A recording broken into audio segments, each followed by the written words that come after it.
Bonjour à toutes et à tous, merci de nous retrouver pour ce nouveau numéro du Point des marchés.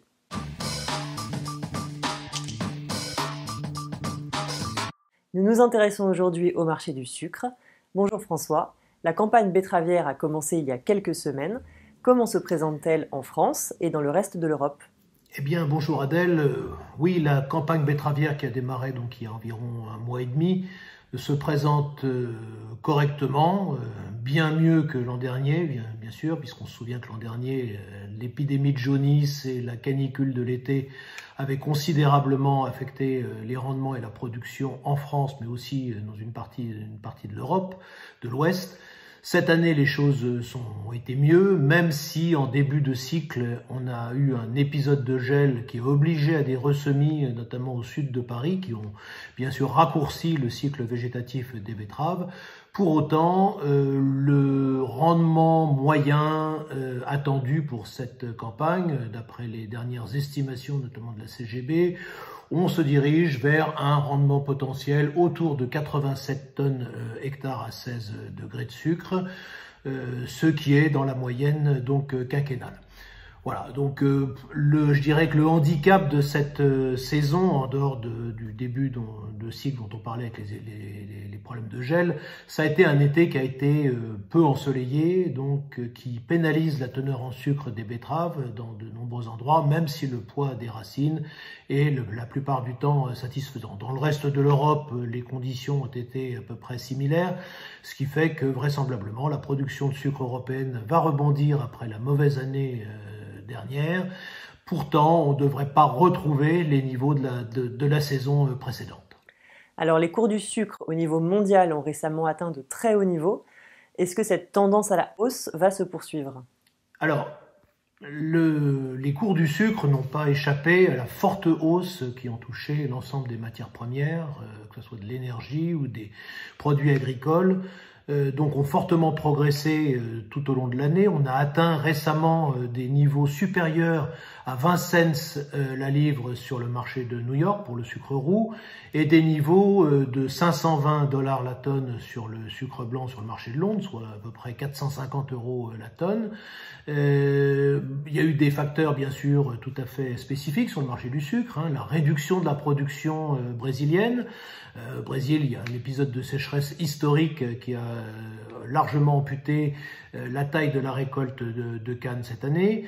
Également, problème de production en Thaïlande. La Thaïlande exporte 80% de sa production, il faut s'en souvenir.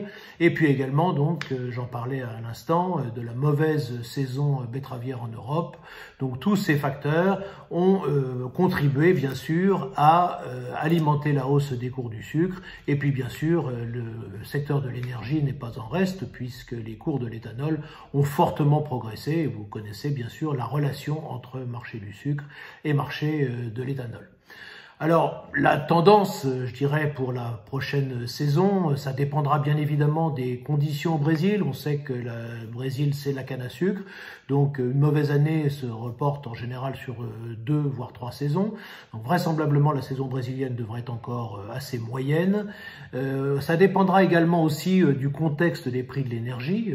Pour l'instant, bien sûr, on voit que ça soit le gaz, le pétrole, l'éthanol, le charbon, tout le secteur énergie est soumis à de fortes pressions haussières, donc ce qui devrait maintenir bien sûr les cours du sucre à un niveau élevé.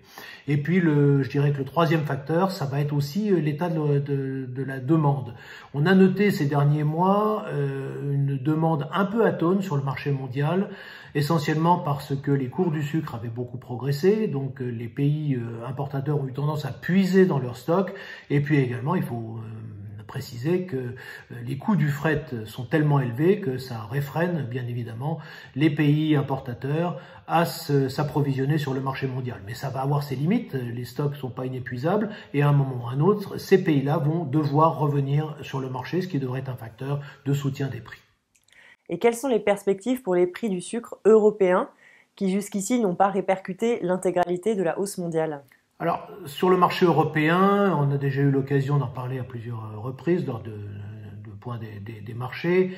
Le problème est essentiellement lié au mode de contractualisation en Europe, puisque l'essentiel du sucre est vendu avant le début de la saison. Et bien évidemment, c'est pénalisant dans un contexte de marché haussier puisque le facteur d'indexation des prix est très limité.